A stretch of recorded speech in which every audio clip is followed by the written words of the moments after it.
একটি Indonesian action thriller cinema যা পরিচালনা করেছেন গ্রেথ ইভানস।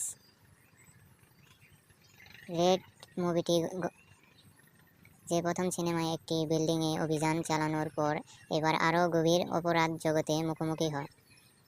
গল্পের শুরুতে রামাকে জিজ্ঞাসাবাদ করা হয় প্রথম সিনেমার ঘটনাগুলোর জন্য। এরপর তাকে একটি গোপন মিশনে পাঠানো হয় যার উদ্দেশ্য হলো জাকার্তার অপরাধ জগতের মূল গডফাদারদের ধরিয়ে দেওয়া।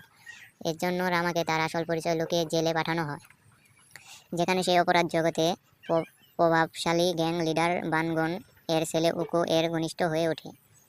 রামা জেলে উকোর জীবন বাঁচিয়ে তার আস্থা অর্জন করে।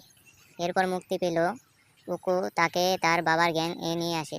বানগন একজন পুরনো অভিজ্ঞ গ্যাংস্টার যে অপরাধ জগতের ভারসাম্য বজায় রাখে, কিন্তু উকো চায় আধিপত্য ও ক্ষমতা। এজন্য সে আরও নিষ্ঠুর এবং হিংস্র পরিকল্পনা করে।